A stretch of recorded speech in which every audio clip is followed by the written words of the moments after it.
လေးလာသည်များတွေခဏလေးနဲ့မေ့သွားလို့စိတ်ညစ်နေပြီလားအုံနောက်တိတ်ပံအရာကျမတို့ရဲ့မှတ်ဉာဏ်ဟာကန့်သက်ချက်မရှိပါဘူးဒီနေ့မှာတော့တင့်အုံနောက်ကို hard drive ခုလို့အများနဲ့မှတ်မိနေအောင်ဘယ်လိုပြောင်းလဲရမလဲဆိုတာလေ့လာသွားပါမယ်ဒါမှစိတ်ပညာရှင်တဦးရဲ့လေ့လာချက်အရကျမတို့ဟာအသစ်တစ်ခုကိုသင်ယူပြီးတနားရီကြာမှတင်အဲ့ဒီချက်လက်တွေရဲ့90%ကျော်မေ့သွားပါတယ်ဒီဘက်ကျမှတော့20%ပဲကျန်ပါတော့တယ်ဒါကိုမေးလျှော့ခြင်းမြင်ကွယ်လို့ခေါ်ပါတယ်ကျမတို့ရဲ့အုံနောက်ကမလိုအပ်တဲ့ချက်လက်တွေကိုအမြဲတမ်းဖယ်ရှားနေတဲ့စစ်ထုံးစနစ်တစ်ခုလိုလုံးလုံးနေရပါဒါပေမဲ့သတင်းကားကတော့ဒီမေးလျော့ခြင်းဖြစ်စဉ်ကိုသိပ္ပံနည်းကျတားဆီးလို့ရပါတယ်ချက်လက်တွေကိုအုံနောက်ထဲမှာတံမိုးရတယ်လို့ဆွေးမြဲတောင်းလုပ်နိုင်တဲ့နည်းလမ်းတွေရှိပါတယ်မှတ်ဉာဏ်တိစောက်ပုံမှတ်ဉာဏ်တွေကကျမတို့အုံနောက်ရဲ့ hippocampus လို့ခေါ်တဲ့နေရာလေးမှာစတင်ပုံဖော်ပါတယ်အဲ့ဒီနေရာကချက်လက်တွေစစ်စစ်ပေးတဲ့စာတိုင်းမင်းကြီးလိုပါပဲမှတ်ဉာဏ်ဖြစ်စဉ်မှာအဆင့်3ချက်ရှိပါတယ် encoding ချက်လက်သွင်းခြင်းအချက်လက်ကိုနားလည်အောင်လုပ်တာပါ storage သိမ်းဆည်းခြင်းအဲ့ဒီချက်လက်ကိုရေရှည်မှတ်ဉာဏ်နဲ့ရွှေ့ရပါပြန်လည်ထုတ်ယူခြင်း retrieval လိုအပ်တဲ့အခါပြန်စဉ်းစားရပါကျမတို့အသစ်တစ်ခုကိုသင်ယူတိုင်းအုံနောက်ထဲကအာယုံကြောတွေကြားမှာလမ်းကြောင်းအသစ်တွေဖြစ်ပေါ်ပါတယ်အဲ့ဒီလမ်းကြောင်းကိုထပ်ခါတလဲလဲအသုံးပြုလေးလေးအဲ့ဒီမှတ်ဉာဏ်ကပိုခိုင်မာလေးလေးပါပဲ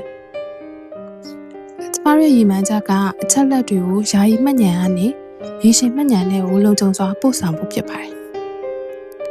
သိပ္ပံနည်းကျနည်းလမ်း၅ခုကိုရှင်းပြသွားပါမယ်active record ဆိုတာစာအုပ်ကိုပြန်ဖတ်တာမဟုတ်ပဲအုံနောက်ကိုအားစိုက်ပြီးအဖြေကိုပြန်စဉ်းစားခိုင်းတာပါပြန်ဖတ်ခြင်းဟာမှတ်မိတရားလှည့်စားတတ်ပါတယ်လက်တွေ့လို့ဆောင်နေစာပိုက်တစ်ခုဖတ်ပြီးတိုင်းစာအုပ်ကိုပိတ်လိုက်ပါပြီးရင်ငါခုဘာဖတ်လိုက်တာလဲလို့ကိုမေးပြီးအဖြေကိုပါဇက်ကပြောပါဒါမှမဟုတ်ချရေးပါဒီလိုအားစိုက်ထုတ်မှုကအာရုံကြောလမ်းကြောင်းကိုပုံမိုးခိုင်မာစေပါတယ်အချိန်ချပြီးတော့ပြန်လည်လေ့လာခြင်းဒီနေ့ထဲမှာ10နာရီဇက်တိုက်စာဖတ်တာထက်10ရက်ကို1နာရီစီခွဲဖတ်တာကပိုမှတ်မိပါတယ်ဒါကို speed repetition ဆိုခေါ်ပါတယ်အချက်လက်ကိုသင်မေးတော့မယ့်အချိန်ရောက်တိုင်းပြန်နှွေးပေးခြင်းကအုံနောက်ကို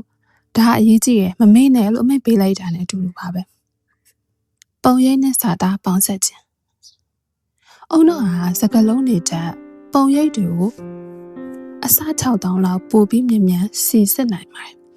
ချက်လက်ကိုစာသားရောပုံရိပ်ပါပေါင်းဆက်မှတ်သားရင်လမ်းကြောင်းနှုတ်ဖြစ်သွားတဲ့အတွက်ပို့ပြီးမှတ်မိလွယ်ပါတယ်အကြောင်းအရာများရောနှောလေ့လာခြင်းအကြောင်းအရာတစ်ခုတည်းကိုထပ်ခါတလဲလဲလုပ်နေမှစားမတူညီတဲ့ခေါင်းစဉ်တွေကိုရောနှောလေ့လာပါဒါကအုံနောက်ပုံမနှိုးစားစေပြီးအချက်လက်တွေကြားဆက်နွယ်မှုပို့ပြီးမြင်စေပါတယ်အိတ်ဆက်ခြင်းနဲ့မှတ်ဉာဏ်တင်မှုကအဲ့ရတိုင်းမှာပြီးဆုံးတာပါအိတ်ဆက်နေစဉ်မှာ hippocampus ကနေ့လည်အတင်ယူခဲ့တာတွေကိုရေရှည်မှတ်ဉာဏ်နဲ့ကိုလွှဲပြောင်းပေးပါတယ်အေးပြရင်တင်ဖတ်သမျှတွေက save မလုပ်ထားတဲ့ file တွေလို့ပျောက်ဆုံးသွားပါလိမ့်မယ်လက်တွေ့ကျင့်သုံးနည်းဒီနည်းလမ်းတွေကိုဘယ်လိုပေါင်းစပ်မလဲ flash ကတောင်းပါအဲ့ဒါက active record နဲ့ repetition ပေါင်းစပ်ထားတာပါအရေးကြီးတာကိုညာဘက်ကိုဖတ်ပြီးအေးအေးဝဝအိပ်ပါတခြားသူကိုပြန်ရှင်းပြပါအသစ်တစ်ခုကိုသင်ယူပေးတိုင်း10မိနစ်လောက်မျက်လုံးမိတ်ပြီးအချင်းချုပ်ပြန်စဉ်းစားရတဲ့အလေးချက်လုပ်ပါဒါကအလုံးရိုးရှင်းပေမဲ့ထိရောက်တဲ့ neuroscience နည်းလမ်းပါဒီကုန်းချုပ်အနေနဲ့ပြောရမယ်ဆိုရင်တော့မှတ်ဉာဏ်ကောင်းခြင်းဆိုတာမွေးရပါစုလို့တခုမဟုတ်တော့ပါဘူးအလေးချက်ပါ